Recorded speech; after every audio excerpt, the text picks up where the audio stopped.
Pinagpapatay ni Shin ang mga kalaban habang naiisip ni Ten na napakahirap ng plano nilang wasakin ang tatlong camp ng magkakasabay sa loob lang ng 3 araw dahil napakadami ng army ng Gi. Nagsimula na rin kumilos ang mga lieutenant at mga sergeant ng Shin unit, subalit wala silang palag kay General Gaimo. Pinaligiran din sila ng cavalry ngunit winasak lang nito si Lieutenant Sosui. Napansin nila Shin at Kyukai si General Gaimo na kasalukuyang nag-e-enjoy sa pagpatay. Ngunit giit ni Junso na kailangan na nilang bumalik dahil magagalit si General Humei kung di nila susundin ang plano. Pero tinawag pa ni Gaimo si Shin at niyaya niya ng duelo. Naisip ni Junso na di magpapakita ang kalaban dahil si Gaimo lang ang simpleng mag-isip. Subalit dumating nga si Shin na matapang na tinanggap ang duelo ng malaking mandirigma, kaya naisip ni Junso na parehong bonak ang dalawa. Hindi daw pala nakalaban ni Gaimo ang mga sikat na great dahil iniiwasan siya nito. Subalit sinalag pa rin ng bida ang malakas nitong atake na ikinamangha ng lahat, ngunit napatalsik pa rin si Commander Shin. Nalaman ng bida na isa talaga sa pinakamalakas si Gaimo dahil kasing lakas ito ni Renpa kaya nakakapagtakang di masyadong kilala si Gaimo. Nagbanta pa si Gaimo na hihiwain sa gitna si Shin ngunit papalag ang ating bida. Binalak ni Ten ang kanilang pag-atake habang abala ang marami ngunit kung matalo si Shin ay katapusan na nila. Napansin ni Junso na magaling talaga ang taktisyan ng Shin. Naghanda na ang mga captain at lieutenant ni Shin samantala patuloy sa patayan sila Shin at Gaimo. Subalit nawala sa balanse ang ating bida, mabuti ay nakabawi siya bago mapatay kaya napapahanga ang mga kalaban dahil nakikipagsabayan si Shin sa isang alamat at nagawa pa itong mapa-atres. Matapos ang balagbagan ay napagod na ng sobra si Shin. Mabuti na lang ay pinapabalik na si Gaimo dahil sinasamantala sila ng mga kasama ni Shin subalit nabihag nila si Ten kaya pinatalsik ang bida upang di makahabol. Nagsisi ang isang cavalry dahil di nila naprotektahan si Ten na nakuha ni Junso at ipinadala sa kasama dahil hinahabol sila nila Kyukai. Nang magising si Ten ay tinawag niya si Kyukai subalit pinagpapatay ang kanyang mga kasama ng mga palaso at tinusok pa siya ng mga ito ngunit naglaho at dinaanan lang sila patungo sa leeg ni Junso kaya naiwan ito ng Gi Army. Pagbalik sa camp ay sobrang lungkot ng lahat. Nagalit si Shin kay Kyukai dahil di nila nabawi si Ten ngunit pinagtanggol ng mga kasama ang lieutenant. Dahil dito ay nagpa siya si Kyukai na magtungo ngunit tutol ang mga kasama dahil pati siya ay mapapahamak. Samantala si Ten ay nakakulong at nais itong pagpiestahan ng mga kalaban. Galit na galit ang mga ito kay Ten dahil maraming sundalo ng Gi ang pinatay ng Shin Army kaya pinagtulungan siya ng mga ito. Pinag-utos ng captain na dalhin ito kay Gaimo pero nasabik sila sa kanyang pagbabalik dahil balak nila itong pahirapan bago patayin. Nagkakagulo ang Shin unit dahil nakuha ang taktisya nila at sugatan pa si Sosui kaya di na daw makita ni En kung paano sila mananalo. Kaya nais niyang ipaalam kay General To na di nila matatapos ang misyon. Ngunit sinabi ni Kyukai na subukan nilang makipag-trade gamit si Junso na siya ring taktisya ni Gaimo. Samantala kaharap ni Gaimo si Ten kung saan nagtataka ito kung ba't iba si Ten sa ibang babae na walang mithiin. Di pa rin magkasundo ang Shin unit kung ano ang kanilang gagawin. Kaya tinanong ng kasamahan kung babae ba ni Shin si Ten kaya gustong-gusto niya itong iligtas. Sagot ng bida na kapatid ang tingin niya kay Ten at ito na lang ang natitirang itinuturing niyang pamilya. Tinanong ni Gaimo kung ano ang tunay na layunin ni Ten dahil nakadepende sa kanyang sagot kung papatayin niya ito. Kinabukasan ay kinabahan sila Bihei kung makikipagpalit ba talaga ng hostage si Gaimo dahil napakaraming sundalo ng Gi.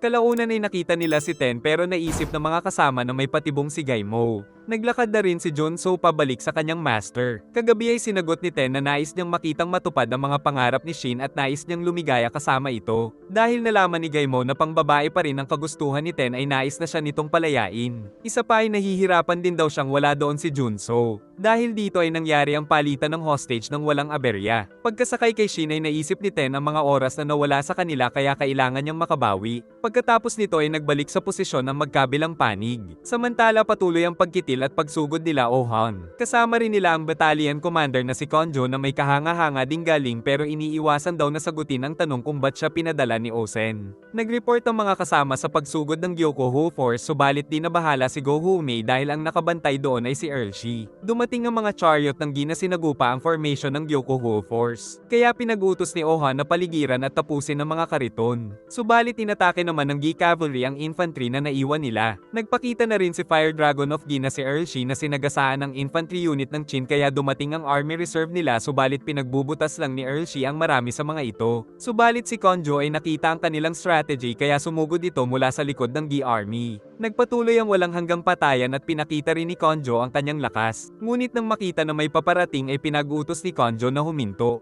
Sinabi niya kay Ohan na dapat muna silang umatras dahil aatakihin din sila ng paparating na kalaban mula sa likod. Subalit nais magpatuloy ni Ohan pero tumanggi na magbigay ng suporta si Konjo sa mapanganib na hindi daw papasukin ng tatay niyang si Osen. Nagpatuloy sila Ohan saka sinabi ni Konjo na nakita niya ang flag ni Earl Shi na pinakamamaw sa paggamit ng spear. Ngunit nandoon na pala ito na mabilis na pinatay ang napakarami nilang kawal kaya nakipaglaban si Ohan subalit tila pantay lang ang kanilang mga kasanayan sa sibat. Noong bata pa lang si Shie ay palagi na siyang sinasabak sa mapanganib na digmaan ng ama dahil umaasa ito na mapatay siya sa labanan subalit siya lang palagi ang nakakasurvive. Kaya ngayon ay patuloy niyang napinsala si Ohan dahil nakakalamang siya sa karanasan. Na-curious ang mga kasama kaya kinwento ni Rei-Oh na ang pagpatay sa kapatid ni Earl Shi na si Shikika ang pinagmulan ng patayan ng Fire Dragons of Gi dahil pinatay ito ng isa sa kasamahan nila. Nagkampihan sila sa tig-tatlo pero si Earl Shi lang daw ang pumatay sa tatlong kalaban nila. Kaya ngayon ay kinakawawa ni Earl Shi ang Gyokuho Force dahil simula pa lang ay wala na pala talaga silang pag-asang manalo.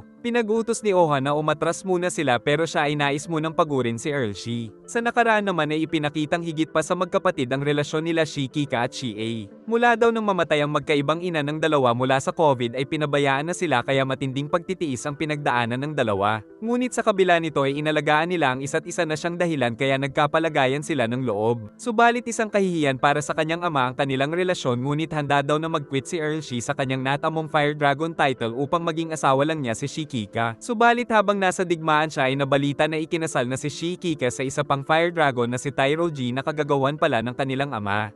Kilala si Tairoji sa pagpatay ng kanyang mga asawa at dahil di siya kayang mahalin ni Shikika ay walang awa siyang pinatay ng malupit na Fire Dragon of Gi. Dahil dito ay nabaliw si Earl Shi hanggang sa mapatay niya ang lahat ng mga sangkot kasama ang ama at tatlong Fire Dragon of Gi. Puro pagsalag na lang ang nagagawa ni Ohan kaya napilitan na silang tumakas mula kay Earl Shi ngunit nahabol pa siya ng isang atake nito. Ang masama pa nito ay may nakaharang na sa kanila, mabuti na lang ay dumating sila Konjo para tulungan silang makatakas. Pinatay ni Shin ang maraming kalaban at nagsibalik na ang mga ito sa kanilang camp upang matulog. Ngunit napansin din nilang nakabawi sila dahil kay Ten. Subalit si Ohan ay nanghina na dahil sa sugat nito. Si Roko Omi ay di man lang nakapasok sa formation ng kalaban dahil pinrotektahan niya ang main camp mula sa puwersa ni Rei-Oh. Updated din si Riboko sa laban kaya napahanga siya kay Goho Omi. Napag-usapan nila Roko Omi at to ang kanilang plano dahil nahihirapan sila Shin at Ohan. Dahil isa sa malaking puwersa si Goho Omi sa Middle Kingdom ay naghihintay ang malalaking mga pangalan sa magiging resulta ng kanilang laban. Kaya nais ni Roko Omi na kumilos na rin si To pero di daw nakikita ni General To na ito ang battlefield kung saan sila magtutuos ni Humei dahil ang entabladong ito ay para daw sa mga rookie ng Qin para patunayan ang sarili sa Middle Kingdom. Di rin daw kumbinsido si To na talentado sila Ohan at Shin kaya nais niyang patunayan ng mga ito sa kanya.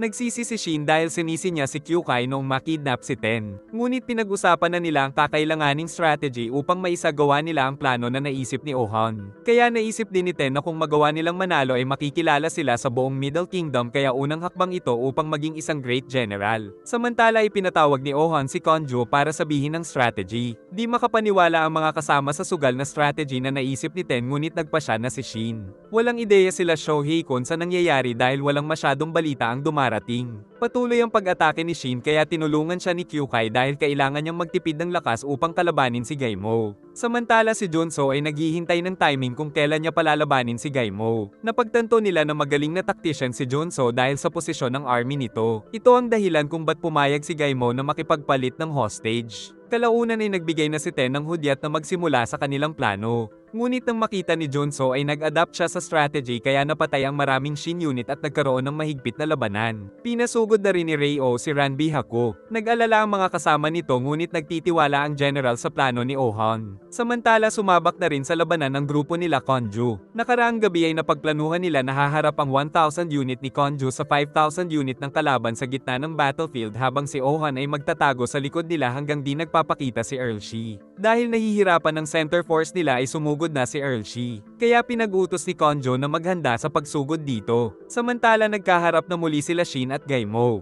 At si Roko Omi ay nagsimula na ring sumugod. Nainis si Konjo dahil nauubos ang kanyang special squad. Saka biglang sumugod ang puwersa ni Ohan patungo kay Earlshi. At nagbanta na katapusan na ng alamat ng Fire Dragon. Nagagawa ng makipagsabayan ni Ohan ngunit dumudugo ang kanyang sugat kaya muntik na siya sa mukha ngunit sa lakas ng kalaban ay napapaatras siya. Alam ni Ohan na nakuha ni Earlshi ang lakas nito sa maraming matitinding karanasan. Inatake rin siya ng isang Gi soldier ngunit nang lumapit ang mga bata niya ay pinatay ito ni Earlshi. Dahil natatalo si Ohan ay naalala ni Konjo na pinagsabihan niya itong suicide mission ang kanilang gagawin pero di ito nakinig. Kaya ngayon ay natusok ng kalaban ang kanilang pinuno at pinagpapatay ang lahat ng lalapit. Naisip ni Banyu na talo na sila.